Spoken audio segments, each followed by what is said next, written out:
students, we were discussing the wideband code division multiple access specification and their architecture, network architecture. Today we will discuss little bit detail about the specification of this communication system, and we understand that the physical properties of WCDMA targeted the 3G communication, mobile communication system worldwide, and the physical properties we ended with the last module with the fact that there are basically two basic differences between a CRAN, basic differences between a radio access network as well as in the core network. And there is different modules, as I told in the last module, that in the different modules of this core network as well as the radio access networks, the different modules of the core and access networks, they will be connected via some links which we call as the interfaces, and all those links are named and they are classified according to the kind of the data that they are transmitting, the data traffic, or they are transmitting the control signal, or they are transmitting the management information. Based on that, they are classified. They are also classified, hence they will be giving a different kind of the names also. And followed by that, the figure 1 is basically depicting the different kind of the interfaces that we see in the UMTS or Universal Mobile Telecommunication System. And so the physical properties of a link between two network entities, any two network entities, they basically actually depends upon the signals that is getting transmitted over the link, as I told, and together with the function that it will provide with these signals. And you see the IW 1 to 4, there are different units inside the core network we saw earlier, and from here to actually to connect the UMTS core network or the ISDN network or the normal actually telecommunication network or other UMTS core network, the different kind of the interfaces we use, namely here we use either AU/GBU, here will be the NU, here will be BU, here will be the PU. So where the units, the core network units of the UMTS is getting connected to, based on that actually the interfaces, actually the pattern of the interfaces are also changing. Whereas actually from the mobile, inside the mobile station, we saw that in the mobile unit we are having the three different blocks or the three different identities, mobile terminal units and other parts, and inside that actually they are also having some terminals, having some interfaces in order to connect both of them. And in order to connect with the UTRAN, the main UTRAN system mobile station, to the UTRAN, the basic radio access network, you are having some kind of the connections and interfaces involved. So remember one thing, that what are the typical feature of each of these interfaces. If you wish to get details, further details of it, you have to have a look inside the specification document to get further details of each and every interfaces, which is beyond the scope of this discussion today. And UMTS was intended to basically achieve the global availability, and in order to do that, and they also tried to enable the roaming facility worldwide. So the coverage area in the UMTS was divided in some hierarchical layers. The layers that they thought actually, they thought that the bigger area that they will cover, that the layers that the bigger area will cover, there the capacity will be much higher compared to the second layers or the third layers, like that. And the biggest layer, worldwide coverage, which is the highest layer actually of the coverage, that will be also taking care or taking support from the satellites. So the different layers, if we try to see what exactly are they, so basically the three layers may be of it's not the worldwide, it's actually the three layers that I am making here. They may be actually named as the macro, then the micro, then the pico. And the macro, micro and the pico layers are the, if you try to see the comparison of this coverage area. It is something like this. Macro will have the coverage over a nationwide, micro will have your macro cells actually, or the whole nationwide you will be getting, whereas the micro cells will be having with the far distance positions where actually the communication is not reached, it's extension of that. And the pico will be having a zone inside actually some buildings or inside the house, inside the office premises. The communication that will be going on supported by the CDMA is called the pico coverage. So, it is not only the area, the reduction of the area, it is definitely the reduction of the area, but it also actually covers outdoor or indoor, remote or actually the close to the base station architecture. And remember, inside the building, not only the building, you can also consider that the hotspots are also part of the pico cells inside the airports, inside the train stations, everywhere the pico cells will be available. And in practice actually it has been though actually UMTS was first envises to give a worldwide communication, but later on if you can see, you will see that there were the some other parts where the way it came out is like this. Initial phases only actually the very big cities were covered with a very few cells, and the large area coverages is achieved by the dual mode devices that can communicate either with the WCDMA or with the edge or with GPRS or with the GSM network. So, there were the dual mode devices associated with that kind of the communication. So, that is why actually whatever was promised and whatever was dreamt, that was in reality we could not achieve up to that, and different data rates and the service classes that it could promise finally.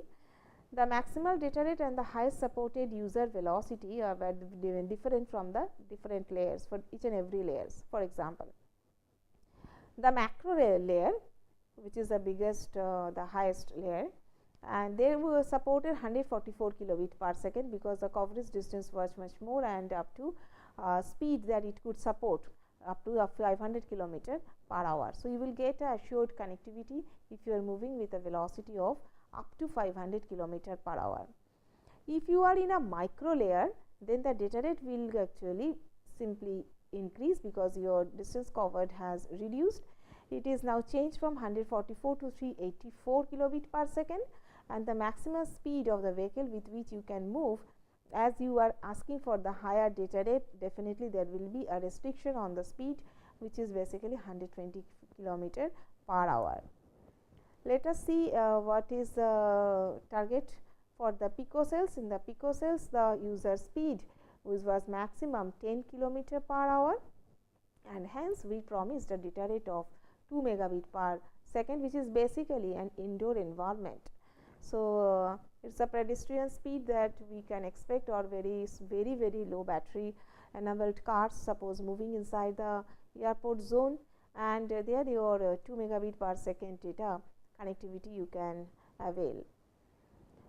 And in the next slide we will compare actually the data rate promised by this UMTS with all other existing communication system. For example, the landline, the Wi-Fi, the GSM, and other some other proposals that came up under the umbrella of 3G under the 3G communications. And the maximal bit error rate and the transmission delay, which were grouped into the set out of which of the users, they can actually, based on the different kind of the configurations, now there is an option actually in the specification that maximal bit error rate and the transmission delay grouped together, you can actually have a different kind of the operation mode that you can choose as an user. First one is the conversational operational mode. What is that conversational operation mode? Is this class is mainly intended for the speech services, which is similar to the GSM. The delays for this type of this service was restricted up to 100 milliseconds, and larger values are experienced as unpleasant interruptions by the users, and bit error rate for this conversational mode, it should be in the order of 10 to the power minus 4 or less. So, conversational mode just supports the speech service like the GSM, with a delay of maximum 100 milliseconds, and it confirms that your bit error rate in the physical layer should be in the order of 10 to the power minus 4 or below that.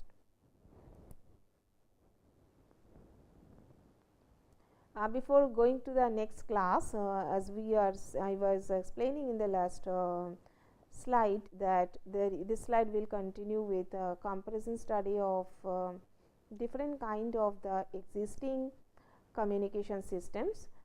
See here, this is the GSM, the black one, and this is the cordless DECT communication system.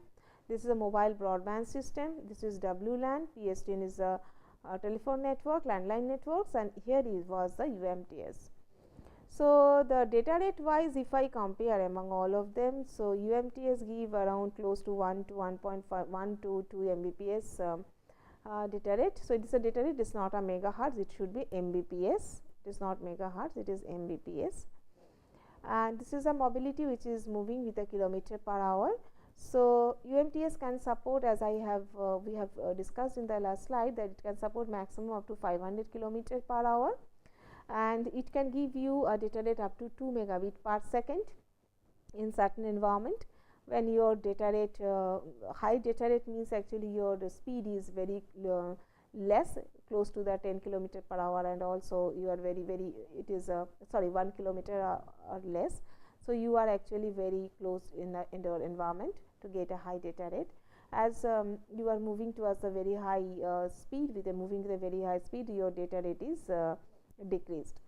So, that is a common situation phenomena that we observed in the UMTS, but good part to compare is the data rate support, then the velocity support that UMTS can give, which was actually uniquely first time actually coming out from the wireless communication network, which was not enabled in the GSM or any other mobile broadband services, and forget about WLAN and your landline.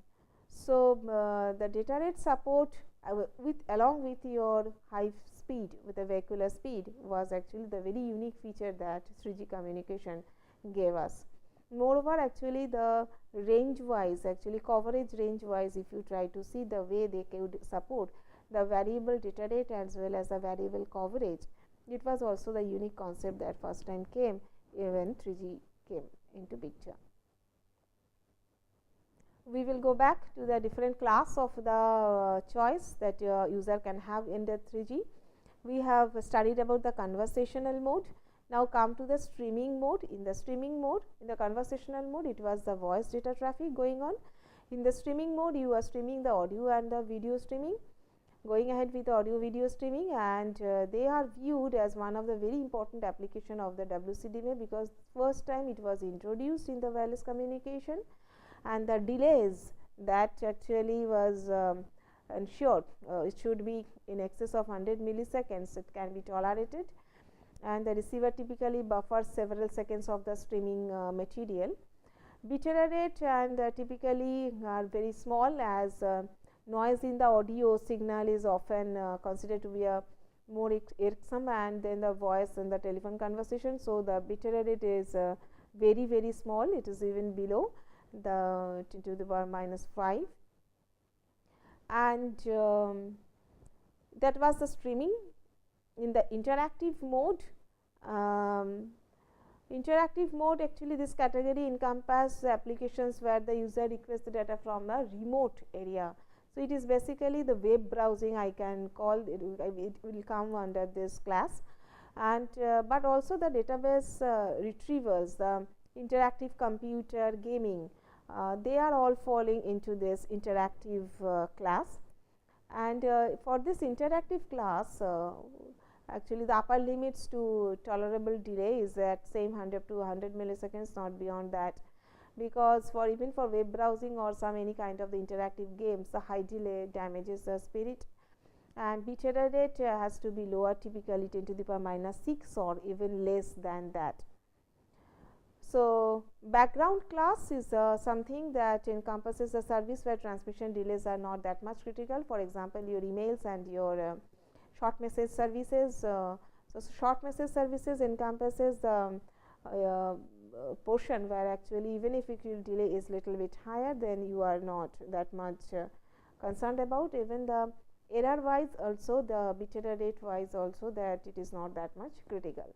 So that is all about the different kind of the classes that we are supported, that is supported in the WCDMA communication, and as a user you can actually select any one of them for a typical application, and you can have the flexibility to choose any one of them out of a classes defined. AR interface here is, if we are going through it, is frequency bands and the duplexing modes that we should be very interested about. It utilizes the frequencies in the range of 1900 megahertz to 2025 megahertz for your uplink, and 200 megahertz to 2200 megahertz for the downlink. And within these bands, for the dedicated subband, there is a dedicated subband for the mobile satellite services, and the satellite service uplink uses the band up to your 1980. So, starting from 1900 to 1980, and it starts from the 1980 to 2010, and the downlink actually starts from the 2170 to 2200. So, whatever the bandwidth left, that is actually operated by the two modes of the terrestrial operation, either UMTS TDD mode or UMTS FDD mode. So, it is divided, basically the whole available bandwidth is basically divided into the mobile satellite service as well as the UMTS TDD FDD modes. So, that is a very unique feature that we have never seen in the second generation or the GSM networks. And if we try to see whatever we have learned in the last slide, so we have the capacity like this, and we have the frequency plan like this, and we are using the MSS UMTS MSS in this zone for the downlink. Here is the MSS zone for the uplink 1900 to 1980, and DSET you propose to use some bands close to here. DCS 1800 uses uplink and downlink in this zone. So, compared to all that, actually your UMTS provides actually much larger facility, and rest of the stuff whatever is left in the downlink as well as in the uplink situation, we understand that it will be utilized for UMTS FDD as well as the TDD mode. So, here is the UMTS FDD frequency range of the use for the uplink. It will be 1920 to 1980, and here it will be 2100 to 2170 for the downlink.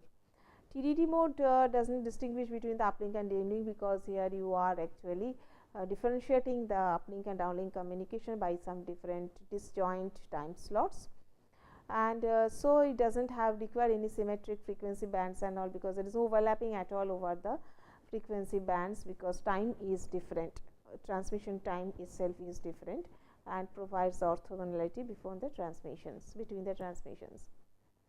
So, where we use FDD, where we use TDD, if we try to see quickly, we will be able to visualize that this FDD operating mode, it was intended to use for the macro cells and the micro cells. TDD was intended to utilize in the pico cells. Remember one thing, if you are having a TDD mode, no, it is very difficult to handle very large propagation delays, because between the mobile station and the base station. So, you cannot use actually the TDD mode in the outdoor communications. So, TDD mode is always preferable to have application over the pico cells, as if the propagation delay is very large. Why you cannot actually it is difficult to detect, because if the propagation delay is very large, then actually two consecutive time slots where downlink and uplink transmission is going on, they might be overlap also. So, the part of the communication from the downlink will be overlapping over the part of the communication in the uplink. So, that way you can never be able to segregate the two signals in the downlink and uplink, and it is very difficult to handle. So, that is why we prefer to use actually the TDD mode of communication to an environment where it is ensured that the large propagation delays will not be occurring, which is basically the indoor environment. TDD also supports another very nice stuff. It supports, if you the data in the downlink as well as in the uplink, they are the asymmetric data associated with, and hence the throughput is asymmetric, TDD can nicely handle it. But if the throughputs are asymmetric, then actually it creates a huge problem for the FDD model to allocate the channel and the different resources of the network to support that asymmetric throughput. So, this asymmetric throughput is actually a very important part for your different application. For example, when you are doing web browsing, most of the cases we prefer to downlink rather than uplink. So, the throughput in the uplink in the web browsing is much higher than the downlink and the uplink. So, you will prefer to use the TDD mode when you are doing the web browsing.